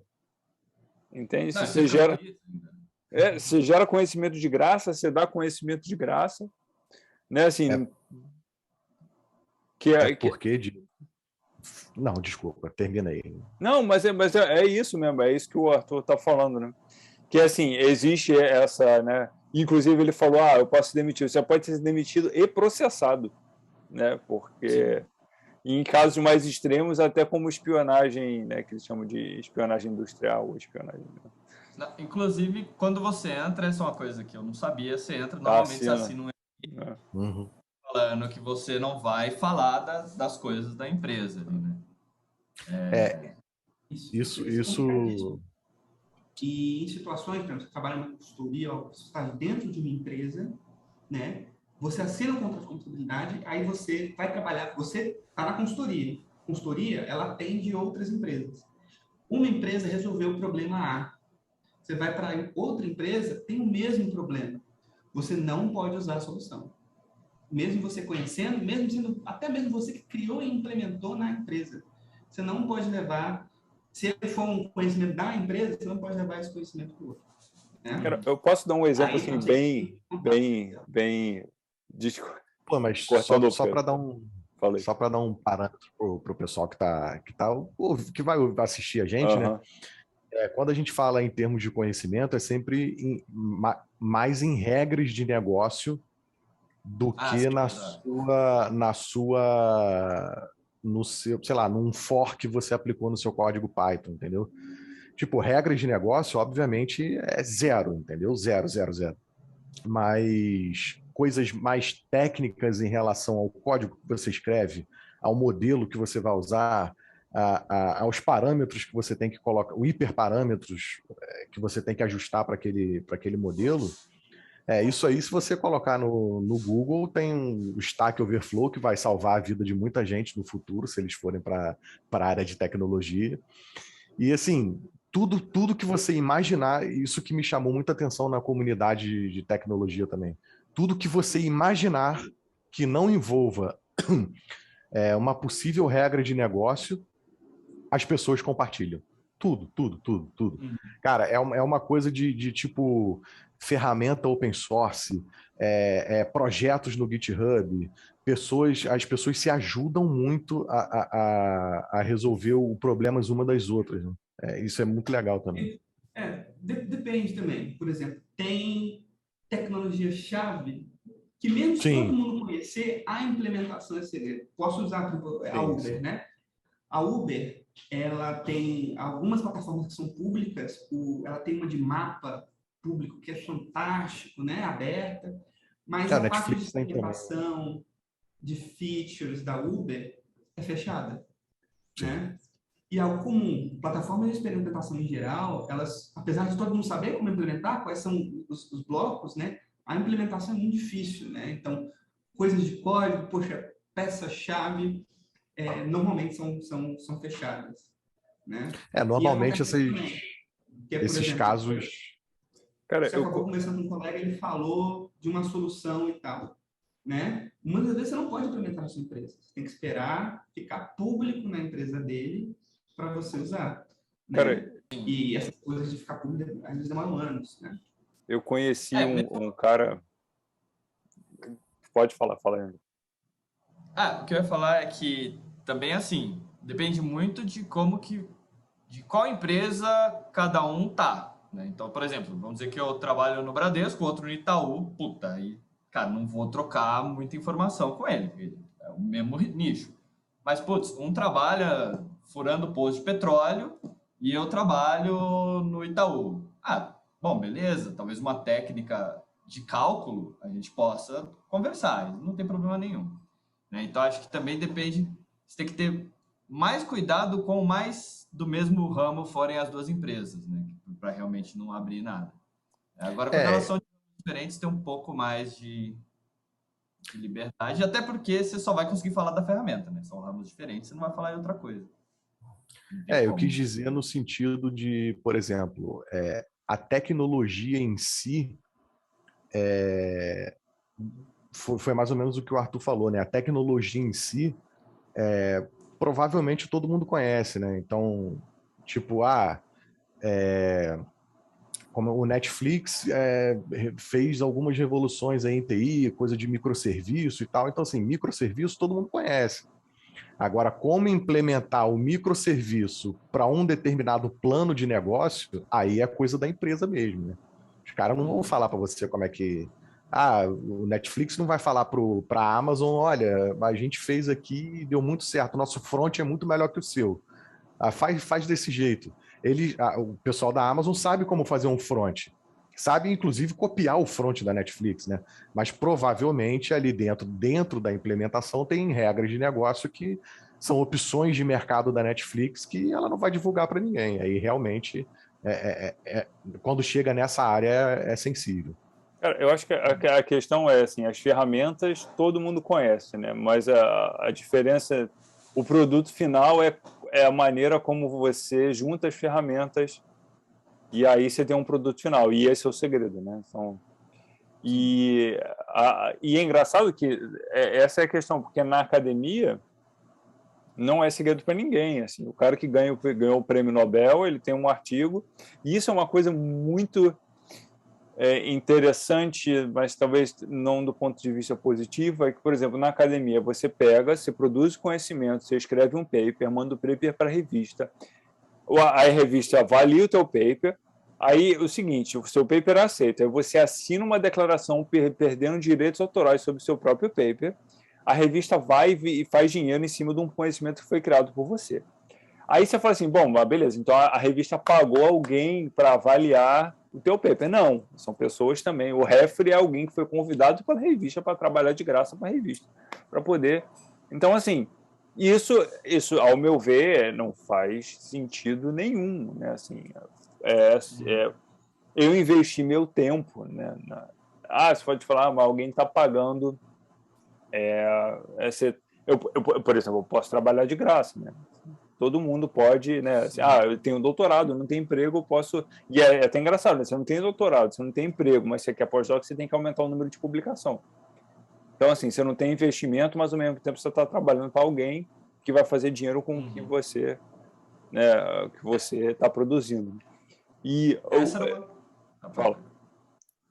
Não, eu queria falar que essa é uma das coisas que me incomodavam também, em relação à questão de produção de artigo, e até como em determinadas áreas e determinadas revistas, fica mais uma troca de... A revista vai publicar, muitas vezes, com um critério um pouco mais baixo, porque vão ler, porque vão citar, porque vão pagar para ler, e o cara vai ter 800 artigos publicados e aí ele vai conseguir uma vaga e assim por diante. Então também tinha essa questão de comércio que me deixava um pouco chateado. Para vender, eu vendo na empresa. Ganho mais. E, cara, e outra coisa, vocês falando sobre segredo de tecnologia, eu conheço um cara que ele é engenheiro, ele trabalha na área de pesquisa, ele foi contratado por uma empresa na área de aviação, e aí, quando chegou lá na entrevista, o gerente virou e falou assim, o seu perfil, a gente tem muito interesse em contratar, o seu perfil, né, o seu currículo se encaixa exatamente no que a gente está procurando, e é um contrato de 30 anos. Aí um contrato de quanto tempo? Um contrato de 30 anos. Porque a empresa trabalha com aviação e a empresa trabalha com um país específico. Então, assim, ela desenvolve tecnologia militar para aquele país. Então, é o seguinte, por que o contrato é de 30 anos? Porque vai ter garantia de que aquela pessoa vai trabalhar naquela... Quer dizer, não tem garantia, porque a pessoa pode pedir demissão, mas o segredo gerado, né, assim, por conta da resultado, o segredo... Não um segredo, mas assim, o resultado do trabalho de alguém é um segredo militar, né, um segredo de Estado. E aí eu perguntei para ele assim, mas se você for demitir, mas se você pedir demissão, se eu pedir demissão, a empresa me paga para eu ficar sem trabalhar durante 2 anos. Porque durante 2 anos a empresa acredita que a tecnologia tem avançado, então o que a pessoa sabe se tornou obsoleto. Então, assim, e aí você fala assim, pô, é outro nível, né? De segredo, né? Mas a ideia é essa, né? Assim, todo mundo sabe juntar palito, né? Mas assim, você botar o palito numa configuração X específica que vai otimizar ou vai dar eficiência a alguma coisa é o X, né? A questão. E na academia isso é uma coisa livre, né?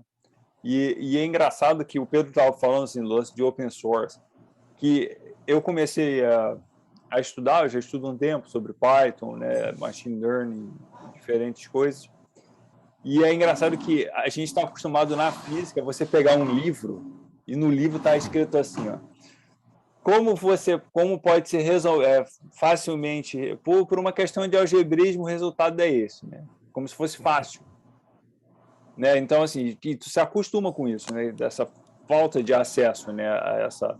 que é uma coisa que eu, dentro, né, do que eu tenho estudado, não encontro, assim, se você não encontra uma resposta dentro de um livro, alguém já resolveu e é muito provável que você encontre no Google, entende? Agora, você pegar um livro de teoria quântica de campos, onde o cara não faz uma passagem, essa passagem são 50 páginas, entendeu? E você não encontra lugar nenhum que tu tem que se virar, né? Dessa pessoa Landau. Mas não, o Pesky Schroeder também é outro que faz isso. Mas é muito mal visto, né? Sim. It's straightforward, né? Pois é. Não é fácil ver. Deus me livre. Isso é muito bom, né? Deixa eu fazer... Bom, a gente já cobriu vários tópicos, né, da pauta inicial que havia escrito. E eu queria saber assim, eu juntar duas perguntas que eu tenho para fazer. Uma é olhando para trás, né? Assim, vocês olhando para a carreira de vocês, existe algo que vocês mudariam na trajetória, mudariam na formação? e aproveitar isso e vocês também, cada um dá um conselho, né? Se vocês acreditam que se faz necessário, você dá um conselho para alguém que está querendo entrar nesse mundo corporativo. Acho que vocês já falaram um pouco, mas só sendo mais objetivo. Cara, assim, coisas que eu faria diferente, tá? Que aí eu acho que depende muito da pessoa que você é e da consciência que você tem no momento. Provavelmente muitos estudantes não têm essa consciência. Eu não tive. Alguns têm, que é você avaliar o seu desempenho ao longo do seu doutorado. Tá? Acho que a gente até teve uma conversa sobre isso, né, umas 2 ou 3 semanas atrás, que era que o que eu fiz no ano que eu resolvi mudar a carreira, se eu tivesse feito isso ao longo do meu doutorado inteiro, talvez eu já teria mudado antes, ou talvez eu teria um caminho mais sólido em termos ou de mercado de trabalho ou até o meio acadêmico mesmo. Que é, cara, você olhar para aquilo que você está fazendo, aonde você quer chegar, principalmente, tentar detectar o cenário que está disposto para você e tentar fazer uma autoavaliação de se é aquilo que você quer, se aquilo que projeta é o seu objetivo realmente, como que eu vou fazer para alcançar aqueles objetivos e se eu tenho ferramentas suficientes para alcançar esses objetivos. Isso, talvez eu tenha esse conceito hoje por ter tido a necessidade de mudar de carreira e porque eu acho que isso é uma coisa que o mercado de trabalho te traz muito também, que é assim, em 2018 eu olhei para mim e falei, o que eu quero? Eu quero ser professor universitário e fazer pesquisa. Tá, tudo bem. Você vai conseguir fazer isso? Aí no início de 2018 eu estava, acho que sim. Ok. Você tem os pré-requisitos para continuar e levar isso para frente? Tenho. Tá, então segue. Daqui a um mês eu fazia esse mesmo raciocínio. O que eu quero? É possível conseguir? Eu tenho as ferramentas necessárias para conseguir? Até o momento que eu cheguei e falei, não sei se eu quero tanto mais ser pesquisador. Isso já mudou um pouco o panorama. Eu acho que eu vou conseguir. Aí eu olhei para o cenário e falei assim, cara, dificilmente eu vou conseguir. Ficar desempregado não pode ser uma opção para mim nesse momento. Então, eu fui avaliando o cenário, as ferramentas que eu tinha na mão, o que poderia acontecer, o que não poderia acontecer. Talvez, se eu fizesse isso durante a minha carreira acadêmica, talvez eu não teria tomado tanta porrada igual eu tomei, entendeu? Porque, para mim, foi sempre sendo um choque de realidade, né? Para alguém que faz alguma reflexão nesse sentido, talvez quando ele se depara com uma determinada situação que não é aquela que ele queria estar, ele simplesmente fala, tudo bem, isso aqui já poderia acontecer de acordo com aquilo que eu estava amadurecendo há uns meses atrás. Então, olhando para trás, se eu faria alguma coisa diferente?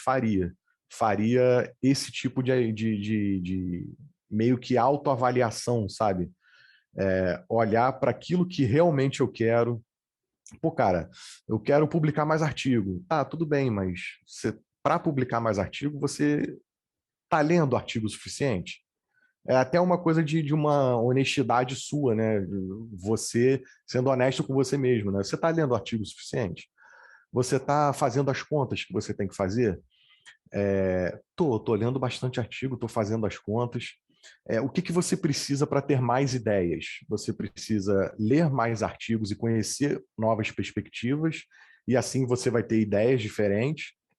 O que você precisa trabalhar? E aí olhar para o seu doutorado desta maneira, mas não de uma maneira tóxica, né? De uma maneira saudável de tentar descobrir o que você quer e quais são as ferramentas que você precisa para fazer aquilo. Ao longo da minha vida acadêmica, eu já tive contato com um montão de gente, né? Já tive contato com pessoas que eram extremamente estudiosas, né? Tipo Diego, e a gente já teve contato com pessoas que meio que empurravam com a barriga. E aí, assim, faça a autoavaliação sendo honesto com você, entendeu? Tipo, olha, eu tenho 2 artigos publicados. Será que vai ser fácil conseguir um pós-doc com 2 artigos publicados? Não, não vai ser fácil. O que eu tenho que fazer? Ou eu publico mais, ou, a partir de algum momento, eu não vou ser capaz mais de procurar um pós-doc. Vou tentar publicar mais. Então, para publicar mais, o que eu preciso? Né? Pensar na vida pós-doutorado é muito importante quando você está ainda entrando no doutorado. Porque eu fui pensar na minha mais tarde, e aí eu passei por um momento um momento que é ruim, que é você ficar desempregado, você não saber o que vai acontecer. Esse momento é muito ruim. Então, se eu tivesse feito reflexões como essas no início, talvez eu pudesse ter uma transição mais suave. Então, olha, terminei o doutorado, mas já arrumei um emprego, porque pelo doutorado que eu fiz, é mais fácil arrumar um emprego e vou me sentir melhor e fazer essa transição mais suave.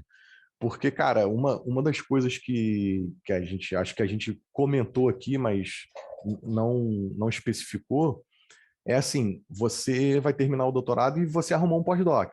Ok, você arrumou um pós-doc. Vamos supor que você arrumou um PNPD, né, que é aquela bolsa de 5 anos. Arrumei uma bolsa de 5 anos. Ok, e daqui a 5 anos? O que você vai fazer? Você tem um pós-doc. Aí vai pegar um concurso igual a esse que você falou, André, que você falou, Diego, que tem 300 mil pessoas e todo mundo tem 35 pós-doc nas costas, 100 e poucos artigos publicados. Você fez um e publicou meia dúzia de artigos. Você vai conseguir passar desses caras na prova? Muito difícil. Muito difícil. Então, assim, esse sentimento de que você vai fazer um pós-doc e depois ele vai permanecer durante um bom tempo até você passar por um concurso. Não adianta. Vai chegando no final da bolsa e você vai começar a pensar do tipo, caramba, o prazo está acabando, o que está acontecendo? Então, ter o conhecimento dessa realidade, fazer essa autoavaliação para saber se essa é uma realidade que você quer. Todos nós aqui, independente do que a gente faz, a gente ainda gosta muito de física. Eu duvido que se surgir um artigo na nossa frente, a gente não vai querer ler. A gente gosta muito de física ainda, entendeu? Mas nós 3, por exemplo, optamos por outro caminho. Então, assim, tem em mente fazendo essas autoavaliações e sempre olhando para frente como se você para que você possa fazer uma transição mais suave para o caminho que você escolher, entendeu? Acho que isso, por exemplo, uma pessoa entra no doutorado, eu entrei tarde, né? Mas as pessoas costumam terminar, sei lá, se você entrou na faculdade com 18, você vai sair com 28, você vai ser doutor, né? Talvez com 23 anos de idade, 25, você não tenha essa maturidade ainda, entendeu? Então, talvez seja importante você praticar isso, que, cara, independente do caminho que você escolher, o importante é a não linearidade, né, entre as transições, né? Se você tiver se a função transição sua for não diferenciável, você vai acabar sofrendo, entendeu? Exato. certeza. Então, é tentar deixar o máximo possível a sua transição suave. Então, assim, fazer essa autoavaliação, porque talvez, cara, você olhando, não estou lendo tanto o artigo assim quanto eu deveria. Pô, mas aí, e por que você não está fazendo isso? Será que você quer mudar logo? Ou será que você não está tão interessado? Não estou lendo muito artigo de teoria quântica de campos, mas, sei lá, talvez se eu fosse físico experimental, eu estaria realizado, entendeu? Então você trocaria dentro do mesmo universo, mas você trocaria de olhar, entende? Então, assim, entender o porquê as coisas estão. Nós somos físicos, a nossa pergunta é sempre o porquê as coisas acontecem. Então, o que eu faria diferente é tentar entender o porquê está acontecendo dentro das minhas ações e do meu próprio doutorado ali mesmo, entendeu? Eu acho que eu faria... Cara, a reflexão eu acho que é a mesma, assim. Da minha experiência específica, olhando hoje para trás, eu não teria feito o doutorado. Eu teria terminado o mestrado e ido para o mercado. Só que na época, putz, sei lá, eu não entendia de física o suficiente quanto eu gostaria de entender. Eu não tinha pesquisado o suficiente quanto eu gostaria de pesquisar, porque no mestrado é mais corrido e tal. Eu falei, não, é o caminho natural. Eu acho que não se deixar levar muito pelo caminho natural, seja para... Assim como eu não me deixei levar pelo caminho natural fazendo engenharia porque eu era metalúrgico, eu acho que talvez eu devesse ter feito essa mesma reflexão antes do doutorado, ter pensado bem se eu deveria entrar nele ou não, se eu queria ter me informado mais de como é a dinâmica de um pesquisador, de o que você tem que correr atrás, o que é legal, o que não é, se isso é compatível com como você é. Então, por exemplo, eu gosto de resolver problemas mais rápidos. E o doutorado não é um problema rápido. Uma pesquisa científica não é um problema rápido. Você não vai começar hoje e no fim da semana você tem uma resposta. Não, vai demorar 1 ano, 2 anos, 3 anos. O doutorado você demora 4, um artigo, 6 meses no mínimo. Então, é um problema que você vai ter que se debruçar por muito tempo. Então, acho que é legal se perguntar isso, né? Para além de toda a fantasia que a gente tem do que é academia, do que é ser professor, é tipo assim, será que é meu perfil isso? Amo a física, mas é o meu perfil me debruçar sobre um problema? Ou será que o meu perfil é mais resolver coisas práticas? Né? Então, acho que esse é interessante se perguntar. Acho que não ter vergonha de, tipo, beleza, todo mundo está passando por doutorado, eu também consegui bolsa, consegui vaga, etc. Eu Mas que não quero caí. ir. Não vou. Então, acho que se fazer essa pergunta até antes do doutorado. Né? Eu acho que hoje as pessoas me perguntam assim, mas você recomenda fazer doutorado? Tal? Bom, depende do que você vai querer fazer. E, você recomenda mestrado? Meio que fortemente. Eu acho que mestrado é rápido, quase indolor. Eu recomendo mais do que o doutorado. Depois do mestrado, eu acho que tem que ter uma pergunta séria de se é o caminho que você quer seguir. E eu também digo isso porque eu vejo colegas de emprego, né, de empresa, que fizeram mestrado e aí começaram numa empresa lá atrás e tem 4 anos, vamos dizer assim, na minha frente, né? Porque aí ele já começou a estudar finanças ou começou a estudar machine learning, tem 4 anos daquilo que é mais aplicado e não, sei lá, não sofreu tanto num doutorado que talvez não era o esquema deles, como eu acho que não era o meu hoje, né? Olhando em retrospecto. Então, eu dou o mesmo conselho do Pedro, só digo que, poxa, olha depois do mestrado. Se você já fez mestrado, olha entre ele e o doutorado, se você quer mesmo entrar no doutorado. Sim, até mesmo porque, assim, o mestrado você pode errar à vontade, né, cara? Você pode escolher uma coisa que não tem nada a ver com você. A sua margem de erro tá toda ali, né? Se você erra no seu doutorado, 4 anos depois você olha para trás e fala, errei. Aí fica muito mais difícil. E o mestrado também tem muita disciplina. Pô, eu acho super legal, assim, diferente do doutorado, que é mais pesquisa, mas você sozinho. Disciplina é sempre aproveitado, discussão, amadurecimento. Acho que quem eu era depois de sair do mestrado totalmente diferente de quem eu era depois de sair da graduação. Na graduação ainda não sabia nada. Você sai da graduação, você fala, mano, eu não sei física. Se você gosta, não adianta você ter feito graduação. Não sabe. Eu vou dizer que eu concordo em parte com vocês dois, assim. Porque, de fato, eu acho que você tem que pensar no seu futuro, pensar no que vai acontecer depois e tal. Mas eu não acho que é tão imperativo assim. Eu creio, se você olhar, por exemplo, para os nossos professores, para as pessoas que estavam mais antes, sabe? Elas não passaram por isso. Elas não tiveram que fazer, muitas vezes, pós-doc. Tem gente que, professor meu que entrou com graduação, sabe? Não teve que correr de pós-doc em pós-doc, não teve briga de 40 pessoas por uma vaga, sabe? E hoje a gente não está sobrando professores de física na universidade, tá? Pelo contrário, está faltando, né? Então, eu acho que sim, é importante a gente olhar para as vidas, mas eu acho que é uma questão também de momento, sabe? Eu não precisei e assim, eu não queria ter precisado ter que olhar para frente, como vocês falaram, né? Isso eu vejo um grande problema político. Então, se tivesse uma coisa que eu pudesse fazer no passado, seria me engajar mais politicamente. Se eu soubesse do impacto que a política teve na minha carreira e na minha vida, talvez eu fosse mais engajado.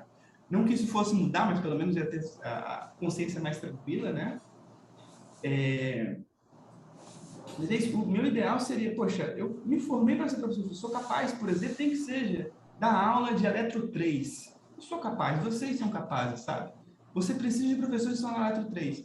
Poxa, eu preciso fazer 3 pós-docs, saber, sei lá, abrir equação de espaço-tempo curvo, quantidade de dimensões, para poder conseguir uma posição, ensinar física 1, sabe? Ter uma vida, sabe, em que eu posso alugar uma casa e viver, sabe? Eu acho que isso é um problema, sabe? Então, de fato, tem que pensar, e nisso o contexto é mais forte, né, de seguir, e o meu bizu para, ok, eu quero, por qualquer razão, seja porque estou cansado dessa vida de academia, ou porque realmente eu quero usar meus conhecimentos para a parte da indústria, focar na indústria, tem alguns passos que foram dolorosos, mas que quando eu aprendi eu acho que seriam muito úteis para quem decide fazer esse movimento, né? O primeiro se vocês já terminaram o mestrado, doutorado ou a graduação, vocês já são capazes o suficiente para poder entrar numa empresa, né? O exemplo do Pedro e do André são os melhores. Falar, eu não sei, pá, mas, poxa, você tem uma graduação, você tem um doutorado, você tem um mestrado, você é capaz, né? Segundo, você nunca vai estar preparado, você nunca vai se sentir preparado, né? Eu agora, que eu estou com, sei lá, 3, 4 anos de empresas, não me sinto preparado para mudar, mas eu sei que se eu quiser mudar de emprego, eu consigo, sabe? Eu imagino que o André e o Pedro mesmo, né? Então, nunca vai estar preparado. Outra, por mais que você tenha todo esse conhecimento, a linguagem da indústria é diferente da linguagem da academia. Não espere mandar um currículo colocando 10 artigos científicos e achar que isso é grande coisa para uma empresa. A empresa vai cagar para os seus artigos científicos, né? Para mim, isso foi tão difícil que eu tive que contratar um serviço para me ajudar a escrever currículo, a fazer entrevista, né? A procurar a vaga, né? Então, se vocês puderem, eu aconselho fortemente procurar, tem algumas empresas que fazem isso, né? Para ajudar, porque coisas mínimas como se portar numa entrevista, o que falar, né? Ou então, não escrever o que escrever num currículo, isso é fantástico e crucial. E o último para conseguir emprego na área, normalmente você precisa ter emprego na área. Então, o seu primeiro emprego ele vai ser muito doloroso para conseguir. O que eu tive que fazer, o que eu espero assim, que seja normal, exceto em algumas exceções, é você fazer muitas aplicações, receber muitos nãos e em algum momento receber o sim. E em algum momento, quando você tiver o seu primeiro emprego, né, tiver uma empresa que carimba lá, nossa, esse aqui é um funcionário, está trabalhando de alguns meses aqui, vai ser mais fácil você conseguir outros empregos, né? Então, acho que desse conjunto aí de 5, 6 recomendações, eu acho que essa transição vai ser muito menos dolorosa do que eu tive, por exemplo. O Pedro concorda? Não, concordo, Não, eu concordo. Inclusive, essa questão que você falou de estar no primeiro emprego e ter... Cara, você tem um LinkedIn lá, você pode ter a sua vida inteira. Depois que você tem um primeiro emprego, todo janeiro vem um monte de gente na sua caixa de entrada. Ah, pô, tô com uma oportunidade, tô com não sei o quê. Eu acho super válido olhar. Às vezes a empresa que você tá... Pô, é uma empresa legal, mas você tem que saber o que tem fora. Então, depois que você conseguiu o seu primeiro emprego, vai olhar, faz uma entrevista. não fica muito parado também. Você não pode se acomodar. É que nem na área acadêmica, você não pode lançar um artigo e esperar que, puta, sua vida tá pronta. Então, pô, vai estudar. Outra coisa que existe, você pode ser doutor, você vai ter que estudar. E aí, muitas vezes você vai precisar fazer um curso, um MBA, que, puta, é bem mais fácil do que um doutorado, mas você vai ter que fazer. Então, não pense também que o estudo acabou porque você se doutorou. Não. Agora, se você for para a área corporativa, você vai ter que começar outro estudo.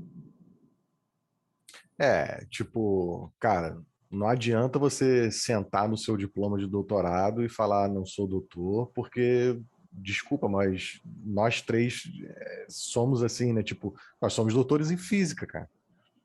Entendeu?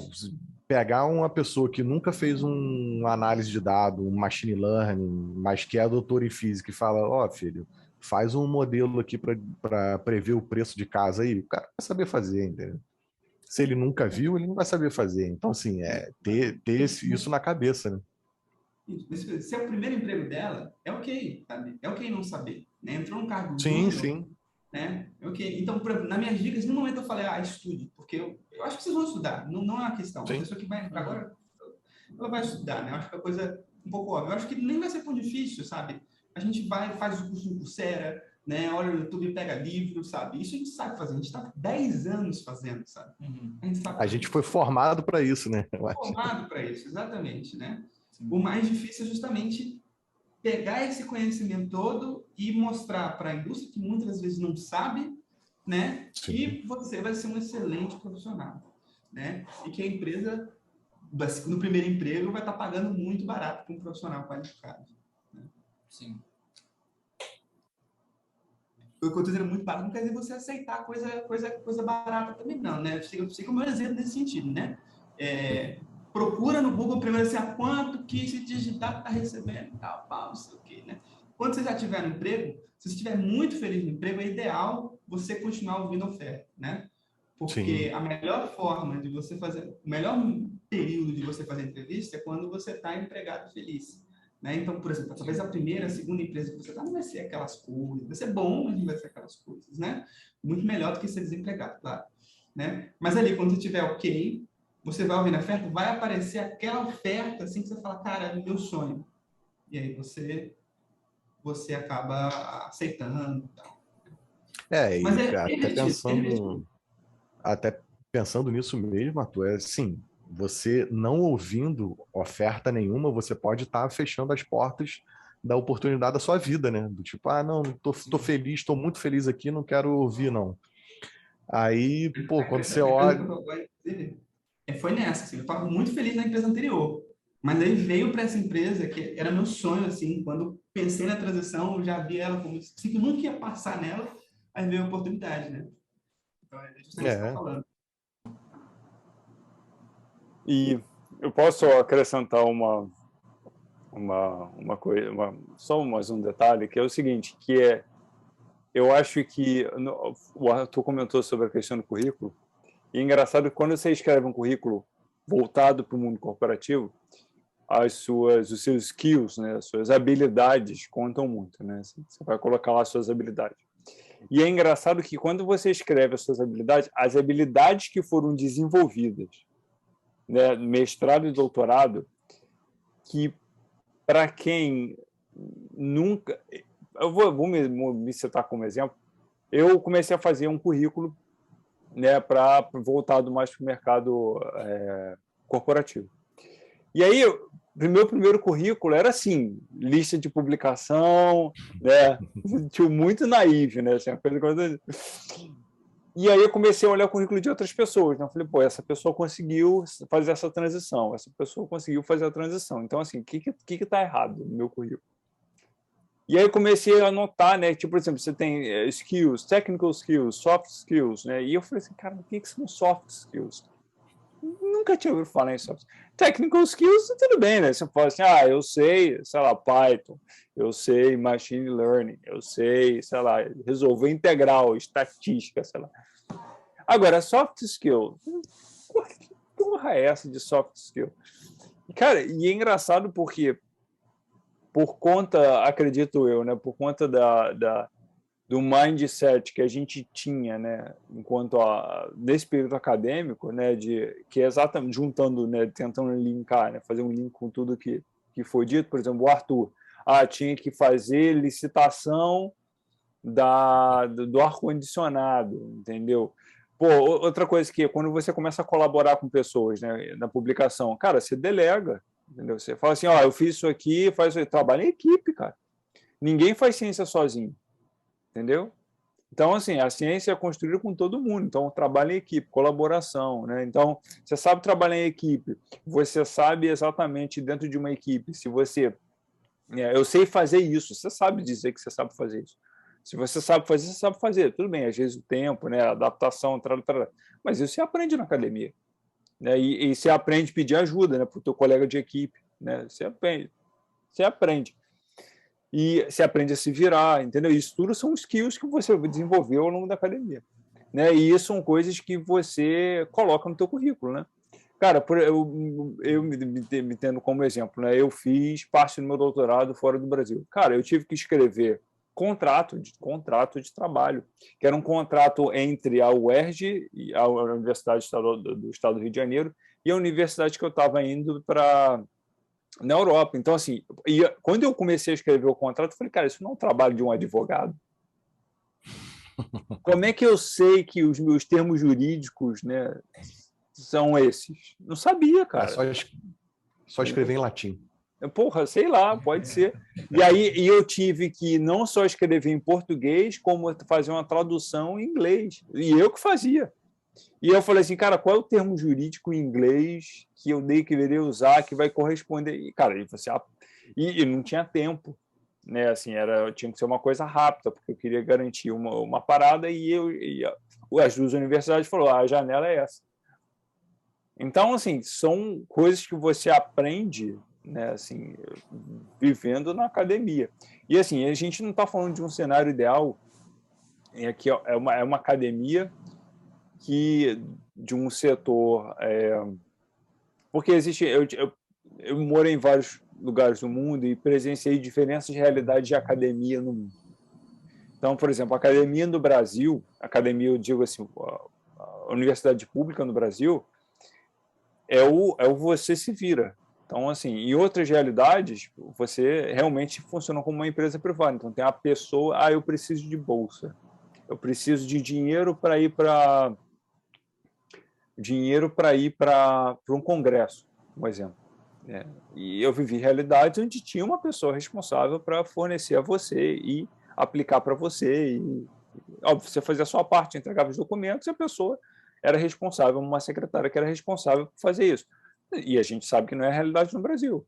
Na realidade do Brasil, você faz todo o processo de aplicação, de pedido, entende? Muitas vezes você tem que preencher uma pilha de documentos, arrumar uma pilha de documentos, uma pilha de declaração.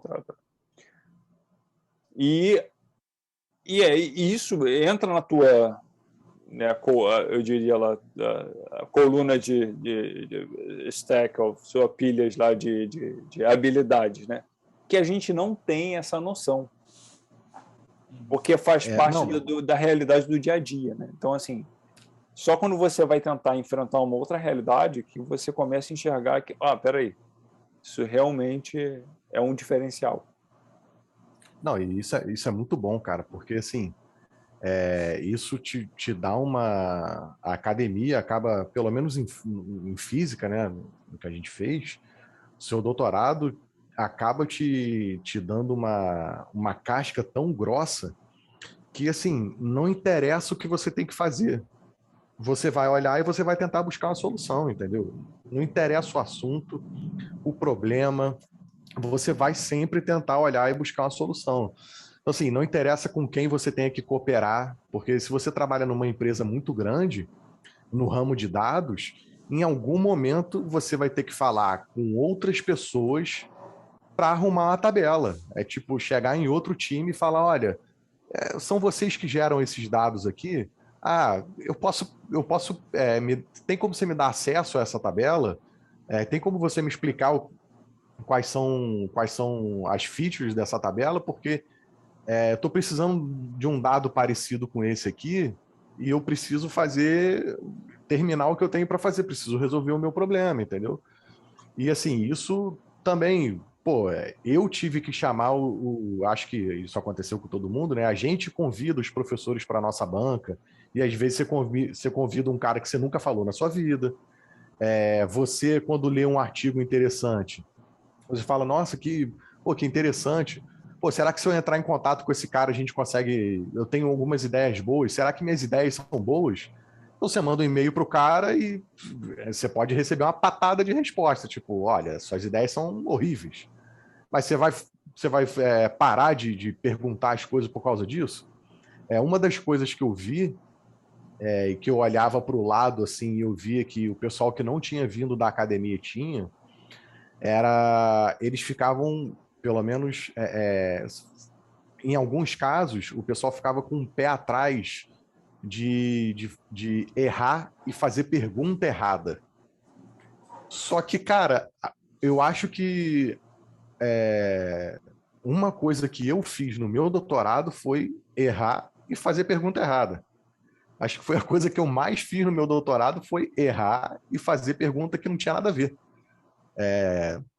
Então, assim, isso me deu uma inibição de eu estar escrevendo o código aqui na minha mesa, olhar para o cara do lado e falar assim, cara, porra, me ajuda aqui, não estou conseguindo fazer isso aqui não. Ah, o que você não está conseguindo? Pô, não estou conseguindo montar a lista Python. Aí o cara olhar assim, tipo, pô, cara, você está conseguindo montar a lista? Coisa mais básica. Mas, tipo assim, para mim, beleza, para mim é básico, mas eu não vou ter vergonha de perguntar e correr atrás, entendeu? Não vou ter vergonha de bater no gerente do outro time, né, que é um cara que está acima de mim, bem acima de mim, e falar assim, olha, essa tabela aqui eu posso usar de encher o saco dos outros até você conseguir fazer aquilo que você tem para fazer, entendeu? Isso eu acho que essa casca que a gente tem é muito importante também. E assim, as empresas valorizam muito isso, dessa coisa de correr atrás, de não ter vergonha de tentar resolver o problema, de não ter vergonha de errar, de perguntar. Eles valorizam muito, cara, e a gente não tem noção disso quando está no doutorado. Porque no fundo você resolve o problema que eles querem? Sim. Então, entendeu? Se você mostra, né? Você tem a tarefa X, a pessoa está vendo que você está fazendo esforço, né? Sim. Ao contrário da academia, né? Não, perdão, e esse esforço, em uma hora fazendo esse esforço, em algum momento você vai achar a solução, cara. Então você deixa de ser o cara que fica com o pé atrás, de falar, nossa, será que se eu perguntar isso para alguém, vai ser uma dúvida muito, muito estúpida? Você deixa de ser esse cara e passa a ser o cara que, será que se eu perguntar a 10 pessoas diferentes, eu vou conseguir resolver o que eu tenho para resolver? Então você passa a ser o cara que resolve problemas, entendeu? E isso a gente tem. Acho que meio que incrustado nessa casca aí de tanta porrada que a gente tomou. Então, mais alguém? André, Pedro? André, Pedro, André, Arthur. Sim. Então, beleza. Gente, vou encerrar aqui. Cara, muito obrigado aí pelo bate-papo de vocês, muito obrigado pela disponibilidade. E, bom, é isso. Um abraço para vocês, né? Espero que todos aqui, né, tenham gostado, né, da entrevista, né? Vocês próprios, né, tenham gostado da dinâmica da entrevista do vídeo. E valeu, gente. Muito obrigado. Abração. Valeu, obrigado. Cara, eu agradeço muito. Obrigado a todos vocês aí. Foi legal pra caramba conhecer o Arthur e o André. E quando o Diego tiver com o próprio podcast aí, me chama para trabalhar contigo, cara.